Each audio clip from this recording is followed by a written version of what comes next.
یہ 8 تھے، لیکن 20 آدمیوں سے اتنی بڑی کشتی چھین کر لے آئے ہیں۔ مجھے اپنی فوج میں مملوکوں اور ترکوں پر جتنا بھروسہ ہے اور کسی پر نہیں۔ اب انسان پھر انسان کا غلام بنتا جا رہا ہے۔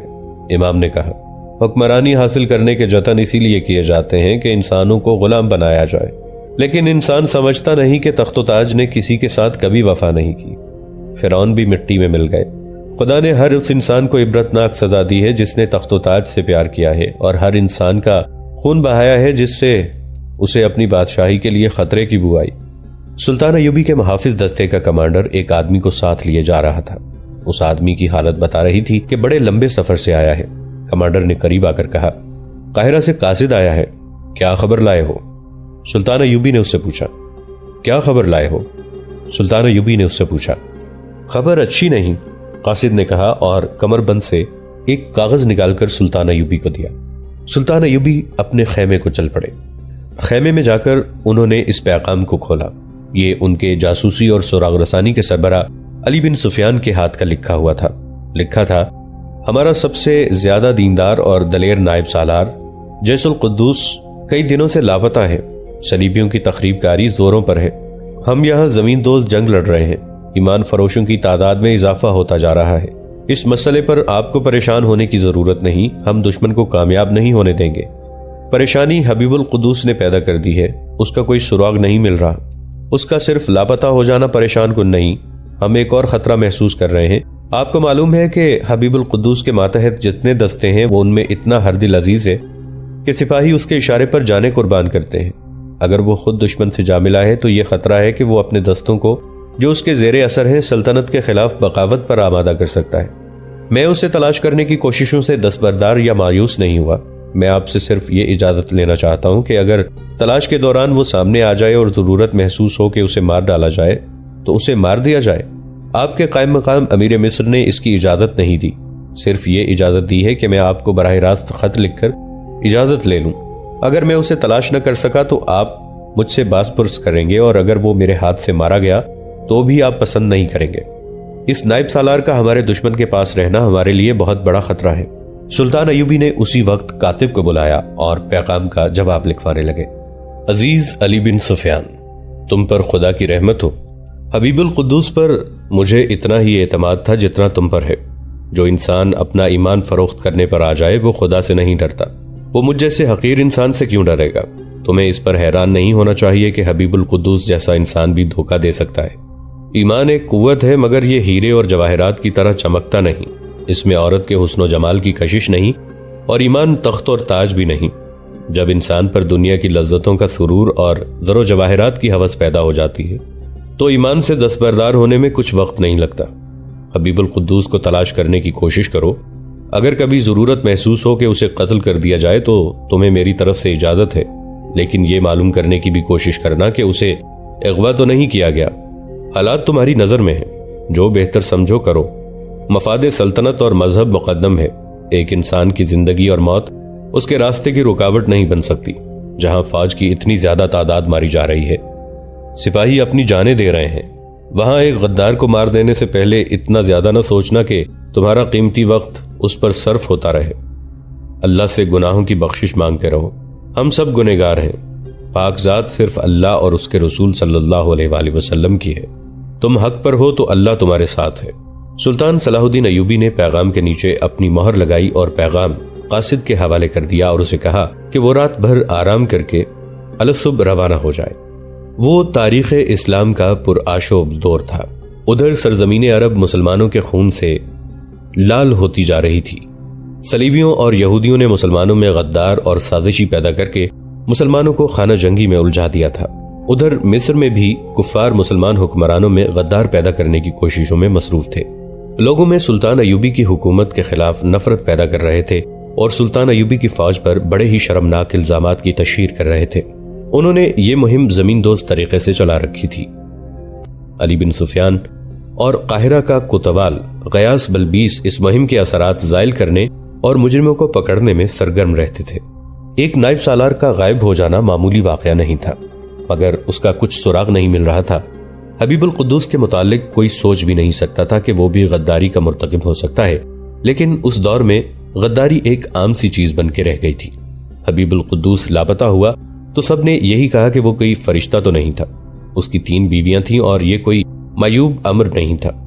اس کی حیثیت کے حاکموں نے 4 بیویاں رکھی ہوئی تھیں، اور جو ذرا زندہ دل تھے ان کے ہاں 1-2 داشتہ عورتیں بھی ہوتی تھیں۔ حبیب القدوس کی زندگی میں شراب اور راگ رنگ کا ذرا بھر دخل نہ تھا، صوم و صلات کا پابند تھا، اور میدان جنگ میں دشمن کے لیے سراپا قہر، شجاعت کے علاوہ فن حرب و ضرب میں مہارت رکھتا تھا۔ جنگی منصوبہ بندی ایسی کہ کم نفری سے کثیر تعداد دشمن کا ستیہ ناش کر دیتا تھا۔ اس کی سب سے بڑی خوبی یہ تھی کہ اپنے دستوں میں ہر دل عزیز تھا۔ اس کے ماتحت جو کماندار اور سپاہی تھے ان کے لڑنے کا انداز یہ ہوتا تھا جیسے وہ حکم سے نہیں عقیدت سے لڑ رہے ہیں۔ بعض اوقات تو یہ گمان ہوتا تھا کہ یہ دستے اس کے ذاتی فوج کے ہیں اور سلطان ایوبی کے حکم سے نہیں، حبیب القدوس کے اشارے پر لڑتے ہیں۔ ان کی تربیت اس نے اتنی سخت کر رکھی تھی کہ انہیں اتنی جنگی مشقیں کراتا تھا کہ آج کی زبان میں یہ کریک ٹروپس بن گئے تھے۔ ان کی نفری 3000 پیادہ اور 2000 سوار تھی۔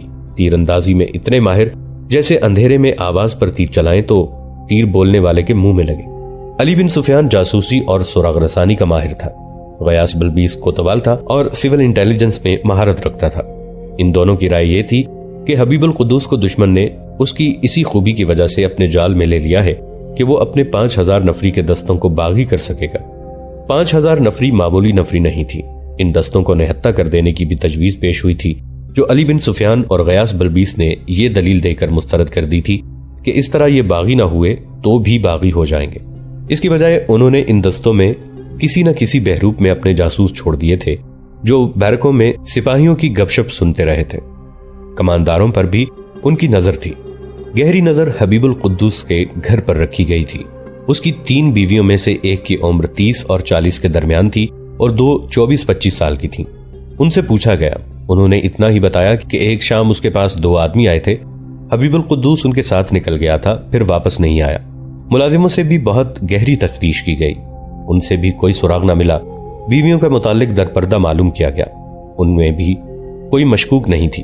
صرف اتنا پتا چلا کہ چھوٹی عمر کی 2 بیویوں میں سے ایک کے ساتھ، جس کا نام زہرا تھا، اسے سب سے زیادہ پیار تھا۔ یہ اس کے ایک سوار دستے کے کماندار کی بیٹی تھی۔ اس کماندار سے پوچھا گیا کہ اس نے اپنی عمر کے آدمی کو اپنی جوان بیٹی کیوں دی تھی؟ کیا حبیب القدوس نے اسے ماتحت سمجھ کر مجبور کیا تھا؟ نہیں، کماندار نے جواب دیا۔ نائب سالار حبیب القدوس اسلام اور جہاد کے اتنے ہی متوالے ہیں جتنا میں ہوں۔ میں نے ان کے ساتھ لڑائیاں لڑی ہیں۔ وہ کہا کرتے ہیں کہ مومن کی تلوار نیام سے نکل آئے تو نیام میں اس وقت تک نہیں جانی چاہیے جب تک دشمن کا ایک بھی سپاہی موجود ہے، اور وہ کہا کرتے تھے کہ کفر کا فتنہ ختم ہونے تک جہاد جاری رہتا ہے۔ غداروں سے وہ اتنی نفرت کرتے تھے کہ ایک سرحدی لڑائی میں سوڈانیوں نے اچانک حملہ کیا تو ہمارے 2 سوار بھاگ اٹھے۔ نائب سالار نے دیکھ لیا، انہیں پکڑنے کا حکم دیا۔ انہیں پکڑ لائے۔ نائب سالار نے ان سے کچھ پوچھے اور کچھ کہے بغیر دونوں کو انہی کے گھوڑوں کے پیچھے اپنے ہاتھوں باندھا اور گھوڑوں پر 2 سوار بٹھا کر حکم دیا کہ گھوڑا دوڑاؤ اور رکو اس وقت جب گھوڑے خود تھک کر رک جائیں۔ جب گھوڑے واپس آئے تو ان کا پسینہ بہ رہا تھا اور سانس لینا مشکل ہو رہا تھا۔ ان کے پیچھے بندھے ہوئے سپاہیوں کا یہ حال تھا کہ ان کے جسم پر کپڑے نہیں تھے اور ان کی کھالیں اتر گئی تھیں۔ جسم پر گوشت بھی پورا نہیں تھا۔ لڑائی اس طرح ختم ہو گئی تھی کہ سوڈانیوں میں سے زیادہ تر مارے گئے تھے، کچھ پکڑے گئے اور باقی بھاگ گئے۔ حبیب القدوس نے تمام دستے کو اکٹھا کر کے ان سپاہیوں کی لاشیں دکھائیں اور کہا کہ اللہ کی راہ میں لڑنے سے بھاگنے والوں کی یہ سزا دنیاوی ہے، اگلے جہان ان کے جسم سالم ہوں گے اور انہیں دوزخ میں پھینک دیا جائے گا۔ ہم سب جہاد اور شہادت کے جذبے سے سرشار ہیں۔ ایک روز میری بیٹی میرے ساتھ تھی۔ میں نے اپنی بیٹی کو بھی وہی تربیت دے رکھی ہے جو باپ نے مجھے دی تھی۔ میرا ایک بیٹا اس وقت سلطان کی فوج کے ساتھ شام میں ہے۔ میں اپنی بیٹی کو بتایا کرتا تھا کہ ہمارے نائب سالار حبیب القدوس صلاح الدین ایوبی جیسے مجاہد ہیں۔ میری بیٹی کو اس روز نائب سالار نے دیکھ لیا اور پوچھا کہ یہ کون ہے؟ میں نے بتایا کہ میری بیٹی ہے اور یہ مجاہدہ ہے۔ 7 دنوں بعد انہوں نے مجھے کہا کہ وہ اس بیٹی کے ساتھ شادی کا ارادہ رکھتے ہیں۔ میں نے اپنی بیٹی کی ماں سے بات کی تو اس نے کہا کہ بیٹی پہلے کہتی ہے کہ وہ کسی ایسے آدمی کے ساتھ شادی کرنا چاہتی ہے جو اسلام کی پاسبانی کے لیے اپنی جان کی بازی لگانے والا ہو۔ اس طرح میں نے بڑی خوشی سے اپنی بیٹی کی شادی نائب سالار سے کر دی۔ میری بیٹی نے انہیں دلی طور پر قبول کر لیا۔ اب سنا ہے کہ وہ لاپتہ ہیں۔ میں آپ کو یقین کے ساتھ کہتا ہوں کہ ان کے متعلق اگر دل سے کسی کو رنج ہے تو صرف میری بیٹی کو ہے۔ وہ اسی کو زیادہ چاہتے تھے۔ باقی 2 بیویاں چاہتی ہیں کہ یہ مر گیا تو کسی اور کے ساتھ شادی کر لیں گی۔ مجھے اب یقین سا ہونے لگا ہے کہ اس کا دماغ ہمارے قبضے میں آ گیا ہے۔ یہ آواز قاہرہ سے بہت دور ان کھنڈروں سے ابھری تھی جہاں کسی فرعون نے اپنے زمانے میں محل بنایا تھا۔ اس زمانے میں یہ جگہ بہت خوبصورت اور سرسبز ہوگی۔ علاقہ پہاڑی تھا اور دریائے نیل کے کنارے پر تھا۔ پہاڑیوں پر درخت اور سبزہ تھا اور وہاں دریا کچھ اندر کو آ جاتا تھا۔ کسی فرعون نے یہ محل بنایا تھا۔ سلطان کے دور میں یہ ڈراؤنا کھنڈر بن چکا تھا۔ دیواروں اور ستونوں پر کائی اگی ہوئی تھی۔ چیلوں جتنے بڑے چمگادڑوں کے سیاہ بادل اس کھنڈر میں سمٹے رہتے تھے۔ کھنڈروں کے برآمدوں اور کمروں میں انسانی کھوپڑیاں اور کھوپڑیاں پڑی ہوئی تھیں۔ اس دور کے ہتھیار بھی ادھر ادھر پڑے نظر آتے تھے۔ ادھر اب کوئی نہیں جاتا تھا۔ مشہور ہو گیا تھا کہ وہاں جنوں، چڑیلوں اور بدروحوں کا بسیرا ہے جو زندہ انسانوں کا شکار کرتی ہیں۔ اس ہولناک کھنڈر میں جس کے میلوں دور سے بھی کوئی نہیں گزرتا تھا، ایک آدمی کہہ رہا تھا کہ مجھے پورا یقین ہو گیا ہے کہ اس کا دماغ ہمارے قبضے میں آ گیا ہے۔ اور اس نے کہا، نہیں آئے گا تو یہاں سے زندہ نہیں نکلے گا۔ ہم اسے اس لیے نہیں لائے کہ یہاں لا کر اسے قتل کر دیں۔ دوسرے نے کہا، اگر قتل کرنا ہوتا تو اسے گھر سے اٹھانے اور اتنی دور لانے کی بجائے وہیں قتل نہ کر دیتے۔ اسے اس کام کے لیے تیار کرنا ہے جس کے لیے اسے لائے ہیں۔ حشیش اپنا کام کر رہی ہے۔ تم کسی کو نشہ پلا کر اس سے ایسی باتیں کرا سکتے ہو جس سے اس کی عقل کے ساتھ کوئی تعلق نہیں ہوتا۔ حشیش سے تم کسی کے ایمان اور نظریے کو نہیں بدل سکتے۔ یہ شخص 5000 نفری کی جنگی قوت کا حامل ہے۔ ہمیں صرف اسے نہیں، اس کی پوری نفری کو اپنے ہاتھ میں لینا ہے اور اسے مصر کے فوج کے خلاف لڑانا ہے۔ پھر مصر ہمارا ہوگا اور پھر صلاح الدین ایوبی کی حالت اس شیر جیسی ہوگی جو بہت سے شکاریوں کے گھیرے میں ہوگا۔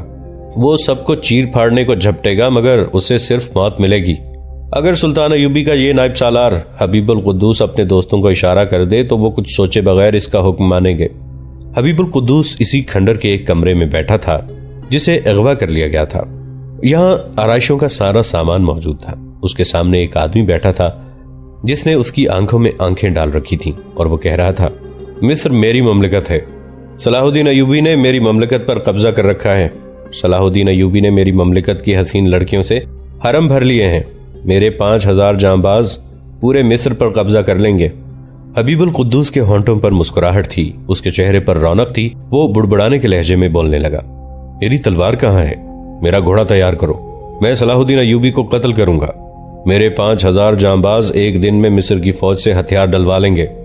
صلیبی میرے دوست ہیں۔ اس آدمی نے اس کی آنکھوں میں آنکھیں ڈالے ہوئے کہا، وہ میری مدد کو آئیں گے۔ دوست جو برے وقت میں مدد دے۔ میری تلوار کہاں ہے؟ حبیب القدوس ذرا صاف آواز میں بولنے لگا، مصر بہت خوبصورت ہو گیا ہے۔ مصر کی لڑکیاں زیادہ حسین ہو گئی ہیں۔ مصر میرا ہے، مصر میرا ہے۔ ایک لڑکی اندر آئی جس کا لباس ایسا تھا کہ برہنہ لگتی تھی۔ اس کے بال ملائم اور کھلے ہوئے تھے۔ اس کا جسم ہلکے گلابی رنگ کا اور سڈول تھا۔ وہ حبیب القدوس کے ساتھ لگ کر بیٹھ گئی۔ اس نے اپنا ایک بازو حبیب القدوس کے کندھوں پر رکھ دیا۔ حبیب القدوس اپنا گال اس کے ریشمی بالوں سے مس کرنے لگا۔ اس نے مخصوص لہجے میں کہا، مصر بہت حسین ہو گیا ہے۔ لڑکی ایک طرف ہٹ گئی اور بولی، لیکن مجھ پر سلطان ایوبی کا قبضہ ہے۔ حبیب القدوس نے لپک کر اسے اپنے بازوؤں میں لے لیا اور اپنے قریب گھسیٹ کر بولا، تم پر کوئی قبضہ نہیں کر سکتا، تم میری ہو، مصر میرا ہے۔ جب تک صلاح الدین ایوبی زندہ ہے یا جب تک مصر یا اس کی بادشاہی ہے، نہ میں تمہاری ہوں نہ مصر تمہارا ہے۔ میں اسے قتل کر دوں گا۔ حبیب القدوس نے کہا، میں اسے قتل کر دوں گا۔ رک جاؤ، ایک سخت غسیلی آواز کمرے میں گونجی۔ یہ ایک صلیبی تھا جو مصری زبان بول رہا تھا۔ یہ وہی تھا جسے کھنڈر میں کسی دوسری جگہ ایک مصری بتا رہا تھا کہ اب یقین ہونے لگا ہے کہ اس شخص یعنی حبیب القدوس کا دماغ ہمارے قبضے میں آ گیا ہے، اور اس نے کہا کہ اس حشیش کے نشے کے بغیر اسے کام میں لانا ہے۔ وہ اس کمرے میں آیا جہاں حبیب القدوس کے دماغ کو حشیش کے نشے کے زیر اثر اپنے رنگ میں رنگنے کی کوشش کی جا رہی تھی۔ اس نے غصے میں کہا، تم حسن بن صباح کے پجاری حشیش اور خفیہ قتل کے سوا کچھ بھی نہیں جانتے۔ لڑکی کو اس کے پاس رہنے دو اور تم میرے ساتھ آؤ۔ وہ اس آدمی کو اپنے ساتھ لے گیا۔ باہر لے جا کر اسے کہا، اب اسے حشیش نہ دینا، اس کا نشہ اترنے دو۔ ہمیں اس کے ہاتھوں صلاح الدین ایوبی کو قتل نہیں کرانا، ہمیں اس کے دستوں کو بغاوت پر آمادہ کرنا ہے۔ میں بہت دیر سے پہنچا ورنہ اس کا یہ حال نہ ہونے دیتا۔ ہوش میں رکھ کر اسے صلاح الدین ایوبی کا دشمن بنانا ہے۔ تم لوگوں نے اسے جس خوبی سے اغوا کیا ہے اس کی میں دل سے تعریف کرتا ہوں، اور اس کی تمہیں اتنی دولت دی جا رہی ہے جو پہلے تمہیں کسی سے نہیں ملی ہوگی، مگر تم نے اسے حشیش دے دے کر ہمارا کام مشکل کر دیا ہے۔ اسے اب وہ صفوف اور شربت دو جس سے نشے کا اثر اتر جاتا ہے۔ صلیبیوں کی جاسوسی اور تخریب کاری اور مسلمان نوجوانوں کی کردار کشی کے طریقے اناڑیوں والے نہیں تھے۔ ان کے پاس اس فن کے ماہرین انسانی فطرت کی کمزوریوں اور مطالبات سے اچھی طرح واقف تھے۔ ان کی نظر سلطان ایوبی کی فوج اور انتظامیہ کے ہر افسر پر تھی۔ ادھر عرب کے عمراء، وزراء اور مختلف ریاستوں کے مسلمان عمراء کی خامیوں سے بھی وہ واقف تھے۔ ان کی کوشش یہ ہوتی تھی کہ زیادہ سے زیادہ حکمران اور حاکم ان کے زیر اثر ہو جائیں اور سلطان ایوبی کے خلاف لڑنے پر آمادہ ہو جائیں۔ یہودی اپنی دولت اور اپنی لڑکیوں کی صورت میں ان کی پوری مدد کر رہے تھے۔ ان کفار کے ماہرین نے مسلمان حکمرانوں وغیرہ کو چند ایک زمروں میں تقسیم کر رکھا تھا۔ ایک زمرے میں انہیں رکھا گیا تھا جو ایک دو خوبصورت اور شوخ لڑکیوں، شراب اور زر و جواہرات کے عوض اپنا ایمان بیچ ڈالتے ہیں۔ دوسرے زمرے میں وہ تھے جو اپنی الگ ریاست بنا کر اس کے خود مختار بادشاہ بننے کے خواب دیکھا کرتے تھے۔ تیسرے میں وہ تھے جو ملک و ملت کے وفادار اور پکے مسلمان تھے۔ ان میں سے صلیبی یہ دیکھتے تھے کہ کون اثر و رسوخ والا ہے، جسے ہاتھ میں لیا جائے تو وہ سلطان ایوبی کی خفیہ پالیسیوں اور پروگراموں سے قبل از وقت اطلاع دے سکتا ہے، اور ان میں سے کون ایسا ہے جس کا فوج کے کچھ حصے پر اثر ہو اور اس حصے کو اپنی سلطنت کے خلاف باغی کر سکتا ہو۔ ان پکے دینداروں اور مجاہدوں کو ہاتھ میں لینے کے لیے ان کے پاس کچھ طریقے تھے، جن میں ایک اغوا کرنا اور اسے اپنا اتحادی بنانا تھا۔ ایک طریقہ قتل کا بھی تھا، لیکن قتل کم ہی کرائے جاتے تھے۔ اگر ضرورت پڑے تو قتل حسن بن صباح کے پیشہ ور قاتلوں سے کرایا جاتا تھا۔ نائب سالار حبیب القدوس ایسا حاکم تھا جسے قتل کرانے سے کچھ حاصل نہیں ہو سکتا تھا، اسے ہاتھ میں لینا تھا۔ جیسا کہ بتایا جا چکا ہے کہ مصر کی فوج کی 5000 نفری اس کی مرید تھی۔ صلیبیوں کے مسلمان ایجنٹوں نے انہیں بتایا تھا کہ یہ شخص ایمان نہیں، جان دینے والا ہے، اور اس میں اتنا شدید جذبہ اور غیر معمولی اہلیت ہے کہ اگر اسے اپنے انہی دستوں کے ساتھ 1,00,000 کے لشکر کے خلاف لڑایا جائے تو شام کا سورج اتنی جلدی افق میں نہیں گرے گا جتنی جلدی اس کے آگے دشمن کی لاشیں اور ہتھیار گریں گے۔ صلیبیوں نے تجربہ کر لیا تھا، وہ اس طرح کہ انہوں نے کبھی اس کے پاس کوئی نوجوان اور غیر معمولی طور پر خوبصورت لڑکی ایک نادار یتیم اور مظلوم لڑکی کے بہروپ میں مدد لینے کے لیے بھیجی، کبھی کسی لڑکی کو کسی ضروری کام سے بھیجا۔ ضیافتوں اور کھیل تماشوں میں بڑی بڑی حسین لڑکیاں اس کے پیچھے ڈالیں، مگر وہ اس جال میں نہ آیا۔ وہ تو ایسے لگتا تھا جیسے پتھر ہو۔ مصر میں بغاوت کرانا صلیبیوں کے لیے ضروری ہو گیا تھا، کیونکہ سلطان صلاح الدین ایوبی شام اور فلسطین کے علاقوں کے بکھرے ہوئے مسلمان امراء کو دلائل سے یا تلوار سے اپنا مطیع بناتے چلے جا رہے تھے، اور اس کے بعد انہیں فلسطین کا رخ کرنا تھا۔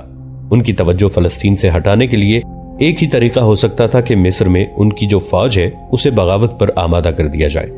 اس سے پہلے صلیبی سوڈانیوں کو مصری فوج کے خلاف استعمال کرنے کی کوشش کر چکے تھے۔ سوڈانی فوج نے حملہ کیا بھی تھا، مگر سوڈانی فوج میں اکثریت وہاں کے حبشیوں کی تھی اور وہ توہم پرست تھے۔ دوسرے یہ کہ وہ ہجوم کی صورت میں لڑتے اور ہجوم کی صورت میں بھاگتے تھے۔ صلیبیوں نے انہیں مصر کے خلاف ہی رکھا، لیکن لڑنے کی نہ سوچی۔ اب بغاوت مصر کی فوج ہی سے کرائی جا سکتی تھی۔ اس کے لیے انہوں نے جو موزوں سالار دیکھا وہ حبیب القدوس تھا۔ جاسوسوں اور ماہرین نے اس کے اغوا کا فیصلہ کیا اور حسن بن صباح کے فرقے کے فدائیوں کو منہ مانگی اجرت دے کر ان سے اغوا کرا لیا۔ اغوا کا طریقہ یہ اختیار کیا کہ ایک شام 2 آدمی اس کے گھر گئے اور کسی گاؤں کا نام لے کر کہا کہ وہاں کی مسجد کی چھت بیٹھ گئی ہے اور پوری مسجد ازسر نو تعمیر کرنی ہے۔ انہوں نے کہا کہ رات کو گاؤں کے لوگ جمع ہو رہے ہیں اور وہ بھی چلیں تاکہ لوگ دل کھول کر مالی مدد دیں۔ اس سلسلے میں انہوں نے ایسی جذباتی باتیں کی کہ وہ ان کے ساتھ چل پڑا۔ شہر سے باہر نکل گئے تو 4 اور آدمی آ ملے۔ ان سب نے اسے جکڑ لیا اور کھنڈر میں لے گئے۔ وہاں پہنچتے ہی اسے دھوکے میں حشیش پلا دی۔ صلیبی جو اس سے بات کرنے اور اسے اپنا ہم خیال بنانے پر مامور تھے، وہ کسی اور کام سے کہیں چلا گیا۔ اسے اغوا کرنے والے کھنڈر میں موجود رہے۔ کھنڈر کے ایک کمرے میں اس کے لیے آسائش کی ہر چیز پہنچا دی گئی تھی۔ 2 لڑکیاں بھی تھیں جو حسین ہونے کے علاوہ دلوں کو مو لینے اور پتھر جیسے پختہ کردار کے آدمیوں کو بھی حیوان بنا دینے کے فن کی ماہر تھیں۔ ان سب کو معلوم تھا کہ اس نائب سالار کو کیوں اغوا کیا گیا ہے۔ انہوں نے انعام و کرام کے لالچ میں خود ہی اس کے ذہن کو اپنے مخصوص طریقے سے اپنے سانچے میں ڈھالنے کی کوششیں شروع کر دیں۔ یہ طریقہ حشیشین کی ایک خاص قسم سے نشہ طاری کرنے کا تھا، جس کے دوران مطلوبہ فرد کے ذہن میں باتوں کے ذریعے نہایت دلکش تصورات ڈالے جاتے تھے۔ یہ ایک قسم کا ہپنوٹائز کرنے کا طریقہ تھا۔ اس میں نیم اریاں خوبصورت لڑکیاں بھی استعمال کی جاتی تھیں۔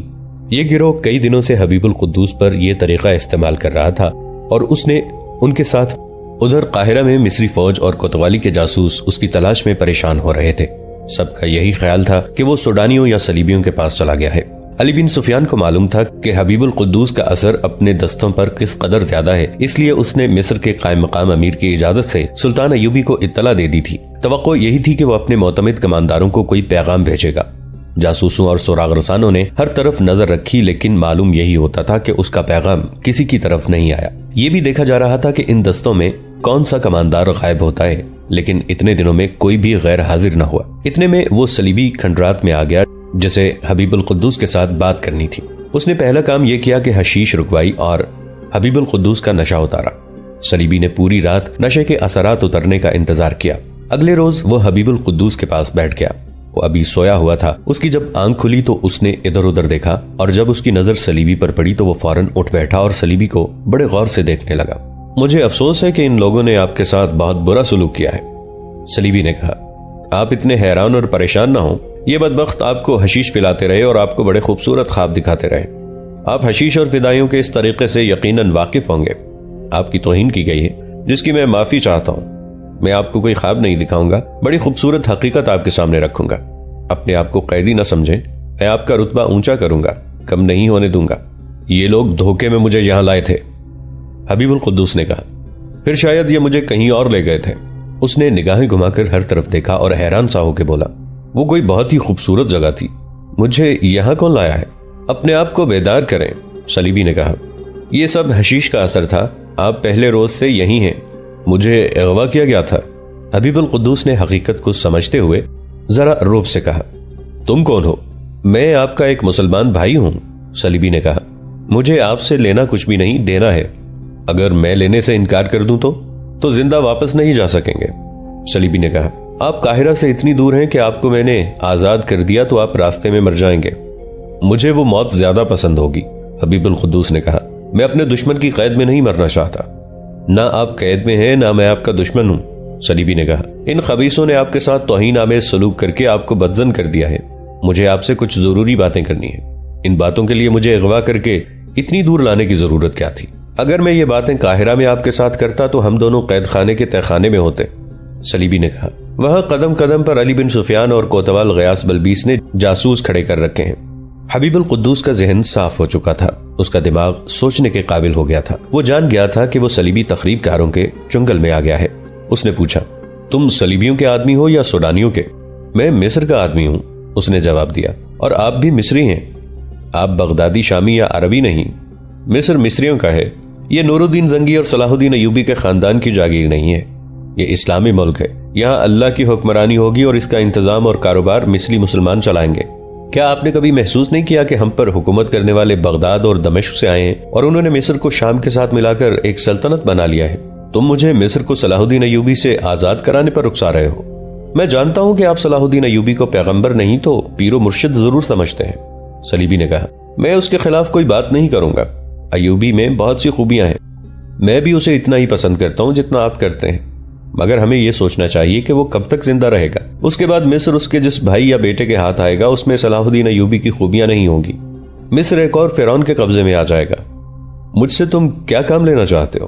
اگر آپ میری بات سمجھ گئے ہیں تو میں آپ کو بتانا چاہتا ہوں کہ آپ کیا کر سکتے ہیں، صلیبی نے جواب دیا۔ اگر آپ کے دل میں شک ہے تو مجھ سے پوچھیں، پہلے اپنا شک رفع کریں۔ آپ سوچ لیں، آپ ابھی جاگے ہیں، ان بدبختوں کی دی ہوئی حشیش کا ابھی آپ پر اثر ہے۔ میں آپ کے لیے ناشتہ بھجواتا ہوں۔ اتنے دنوں آپ کو کسی نے نہانے نہیں دیا، میں آپ کو ایک چشمے پر لے چلوں گا۔ وہ اٹھا اور باہر نکل گیا۔ تھوڑی دیر بعد ایک اور آدمی آیا۔ اس نے کہا، میرے ساتھ چلیں، ناشتے سے پہلے نہا لیں۔ کھنڈر سے اسے کسی ایسے راستے سے نکالا گیا جو پہاڑیوں میں چلا گیا تھا۔ کچھ آگے ایک چشمہ تھا جس کا شفاف پانی چھوٹے سے قدرتی تالاب میں جمع ہو رہا تھا۔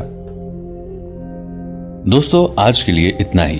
اسی کہانی کی اگلی قسط کے ساتھ بہت جلد حاضر ہوں گے۔ نیچے کامنٹ سیکشن میں اپنی رائے کا اظہار ضرور کیجیے گا۔ ہمارے اس چینل کو سبسکرائب کر کے نیچے موجود بیل آئیکن کو بھی ضرور کلک کیجیے گا۔ اگلی ملاقات تک کے لیے ہمارا اور آپ کا اللہ نگہبان۔